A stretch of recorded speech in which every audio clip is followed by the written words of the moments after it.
myself, the reason why I got into mortgages was I went to Florida State University, I'm from Tallahassee, and I was walking around looking for a place to rent. And I found a house, and I was like, well, I'll rent this house. And luckily for me, a divorced couple were fighting about who was gonna collect the rent. And I was like, why are we fighting about collecting the rent? Long story short, they ended up having 4 houses to rent. I ended up buying the 4 houses. I was 18 years old, I didn't know anything about what I was doing. I got a hard money, I didn't tell my mom, my dad was a professor. I literally went home and said, I'm under contract buying 4 houses. And my dad's like, what are you talking about? I ended up buying 4 of the houses. I bought $25,000 for each house. And 6 months later, I sold them for $50,000 each. So at 18, I made $100,000 on a flip. And I was like, wow, I like that. I like the money. I rented the house. I stayed in one. I rented it to 3 other college kids. The money was coming in. Like I rented it for like $800. The mortgage was like $300. And I was like, well, I like that even more because now I'm making more money and then I'm selling it. So that's why I got into mortgages, because I did not like the loan officer I was dealing with. The interest rate was too high. You all think interest rates are high right now. My rate was 12.5%. I've been in the business for 21 years. I do all types of loans. My package is actually in here. I do FHA, VA, conventional, conforming, people that don't have social security numbers. I do EIN loans for them, down payment assistance. Everybody likes to know about the down payment assistance portion of it, because with FHA, as long as you have a 600 credit score, you can get down payment assistance for the 3.5% of the down payment portion of it. So you're essentially getting a house for 100%. Rates are high, but this is normal. This is where the rates should have been. Years ago, before the market crash, rates were like, when I bought my house in Columbia, I think I got 8.5, and I did my own loan. I got 8.5 on the first, a 12% on the second. So I had a 80-20 loan. So don't let the market scare you with interest rates. This is the new normal. So don't wait and tell your realtor, oh, I don't want to buy right now because rates are high. No, go shopping with your realtor. Listen to their advice when it comes to that. Get yourself pre-approved. It's not that much to get pre-approved for. There's so many different programs. We actually run you through the DU system. What I would suggest right now is going into an ARM interest rate, because say for instance the rates are 7%, right? Or 7.25. I pulled somebody's credit today. They had a 714 credit score, and they got a 7.125. The ARM will start you off at 5% for the first year. The second year will go up to 6. The third year it'll go up to 7. But the goal is to get it while you can. Even if you have a 600 credit score, 600 is the minimum. Get into it, because your rate is going to be the same as somebody with 714. Somebody who has a 640, they got the same rate as somebody that got a 714 credit score. My business partners will come up here and talk to you about credit repair, getting your credit where it needs to be. Get it to the point where it's minimum, and then you can get to the house. You're never going to lose with real estate. You're not going to lose with real estate. Period. Your values are going to go up. Okay? Your house is worth as much as the next person paid for it. So a lot of the loans that I'm doing right now, they're buying it for $240,000, but by the time they go to closing, that somebody already bought another house for $260,000. So this realtor is going to sell a house to somebody for $260,000. She's going to sell somebody a house for $250,000. She's selling for $240,000. How much is our house worth in that neighborhood? $260,000. Okay? There's so many different programs like her. I'm a workaholic. Don't text me at 10 if you don't want me to respond. Thinking that I'm going to respond the next day. I don't know what it is. I just can't put my phone. I have to answer you. Because I feel like when you ask me a question, especially when it comes to financing, it's a very, very sensitive situation. It's like almost being pregnant and having a child. That's the comparison that we do when it comes to mortgages. There's so many different programs. Do not think that you are not going to be qualified. because I wasn't qualified before. I've been in a position where my score was low. Once I bought my houses, I was like, I don't care about my credit because I already bought a house. But so many different programs are in here, DSCR loans. Once you buy a house with your realtor, go back to them to get you an investment property. If she gets you a regular house, wait a few years and get an investment property. Be the landlord.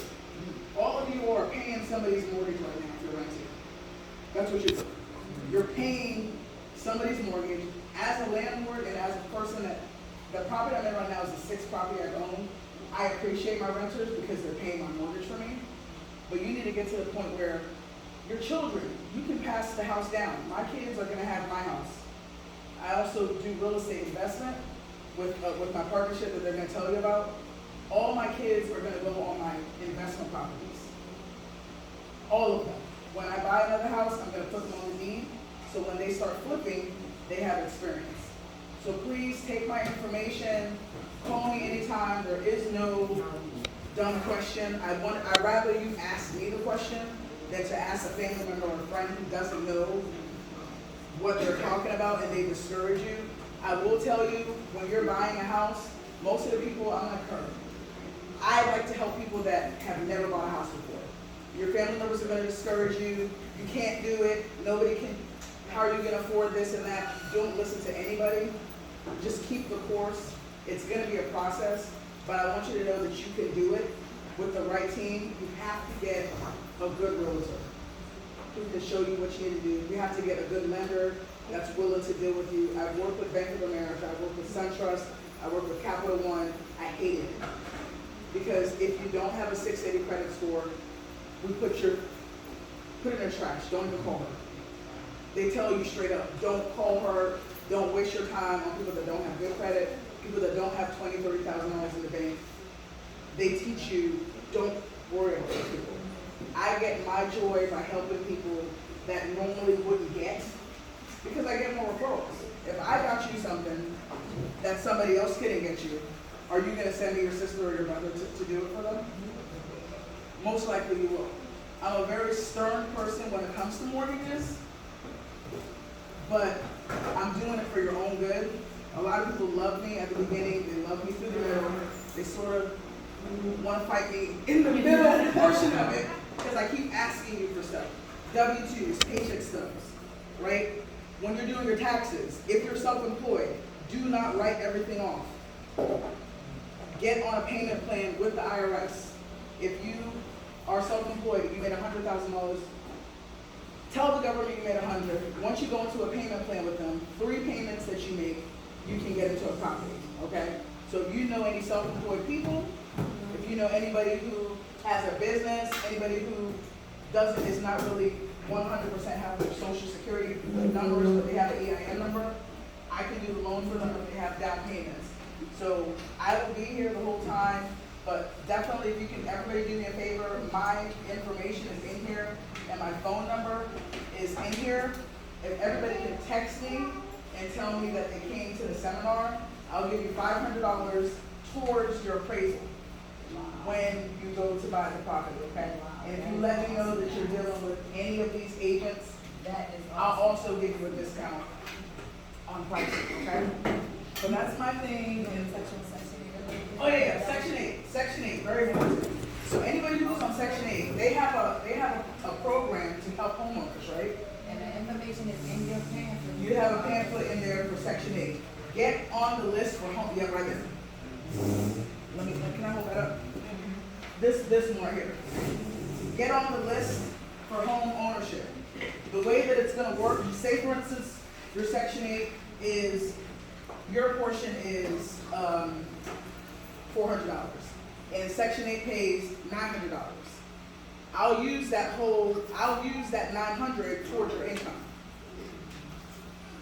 That's huge. $900, that will go towards your income. So you don't have to keep renting with Section 8. You can buy with Section 8 and have the government help you, and it's for 5 years. You gotta get on the list immediately because it takes time. To get on the list. It takes time. With that 409, does it mean you get out to $1,300 a month or not? Yeah, so say for instance your payment, that's a good question. Say for instance your payment is $1,500, and that's all you can afford is $1,500. On your own, you really can only afford $400. So the government giving you that $900 will allow you to be qualified for the larger payment. And Section 8 puts you on that program for 5 years, so you can see how it feels to pay that. And your Section 8 is not supposed to be a lifelong thing. So get a job, get certifications to make more money, so when they stop paying that portion, you can pay it yourself. So don't think because you're on Section 8, if you know anybody that's on Section 8, if you are on it yourself, that you can't buy a house. That money, use the government's money to help you pay your mortgage for the 5 years. Contact the Section 8 department, they'll tell you what you need to do to get on the list, but I will contact them today, I will get on the list for the home ownership. Yeah, when they open tomorrow, get on the list, and then you can make sure that you're on there. So this way you're on the track. So it might just gonna take time. We all know how Section 8 goes. We all know it regular. I'm not saying regular people, it takes them a long time. It does, I it don't does. wanna speak for somebody else. Yeah. That's not for me. But we know how they do. So if you get on the list now, even if you're not ready, you still got that waiting bird, so let's start preparing. Yep. Question? Yeah, so what if I have student loans? Do you have any programs that will help me as a buyer with the student loan Yes. situation? Yeah, so the good thing about student loans, first of all, Biden is doing the 20,000 forgiveness, so whenever that happens, we'll see the 20,000 come off. Then the rest of your student loans, it used to be where FHA would count 1% of it. Now they're only gonna count 0.5% of it. So because a lot of people, the lenders, we were fighting them. We were like, we can't do loans for anybody because student loans are expensive. I have like $50,000 or $60,000 worth of student loans. So that makes a difference. So we'll only use 0.5% for that. There's several different grants that will help you with your student loans as well. If you're buying in Baltimore City, there's vacant to value grant, that's $10,000. There's CDBG grant, that's $5,000. The Charlie grant is $5,000. I have a client right now that's getting $15,000. She's getting $15,000 on top of, if she wanted down payment assistance, I could have given her that. So she would have essentially got her earnest money back. So do y'all hear that? This is down payment assistance and closing. Down payment assistance and closing costs. The grants will help us with the closing costs. And for the realtors, you all can testify, sellers are starting to give seller help now. It wasn't like that before. Sellers were asking, if the house is $200, they're asking for $225. It was ridiculous. That's the reason why the market is crazy right now, because the sellers were out of control. So now the sellers are actually giving you closing cost help. So if I'm selling my house for $200,000, I'm giving you 3.5% for the down payment, and I'm giving you 3% for closing costs. If closing costs are 5%, all you need is 2%. Okay? Think about this stuff when you're doing your taxes. Think about all this stuff. Don't buy anything frivolous with your tax return. Just, you're not gonna do it. Your kids will appreciate you buying a house than buying new furniture or a TV or something like that that doesn't do anything. So think about that while you're doing your taxes of what you plan on doing. Get your realtor in mind now. Who am I gonna work with? Who am I connected with? You need to work with the people that are bringing you this information. And we work good together as a team. So I want you to think about those things. If you have any questions, please text me that you were here, and I'll respond so I can keep you in my database, and I'll start giving you some information like on a monthly basis, okay? Does anybody have any questions for me that you can think of right now? Or? About documentation of like income. So I have like a few different jobs. Yes. Over the pandemic. Yeah. As far as what would they actually consider as part of? Were you 1099 for anything? Yeah. Okay, so W-2s, the same thing. Through the pandemic, a lot of people changed jobs. So I would want your W-2s. Your 1099s will show on your tax return. I have a 1099 program, but you have to put like 20% down. So what I would do is use your W-2s, try to gross them up as much as possible. When you do your taxes, do not write off all of your 1099 income. Okay, it's very important. If you made 20,000 with this person, tell the government you made 20,000. So I can give you your full W-2 income and your 1099 income. W-2s, we're gonna ask for 2 years. We're gonna ask for 2 months of bank statements.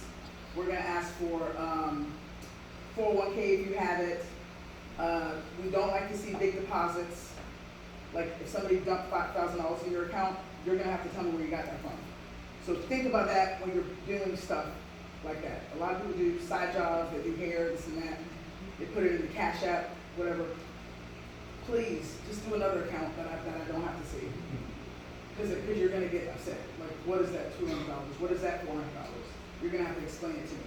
So think about that when you're buying. Think about 60 days out, what goes in your account. 60 days.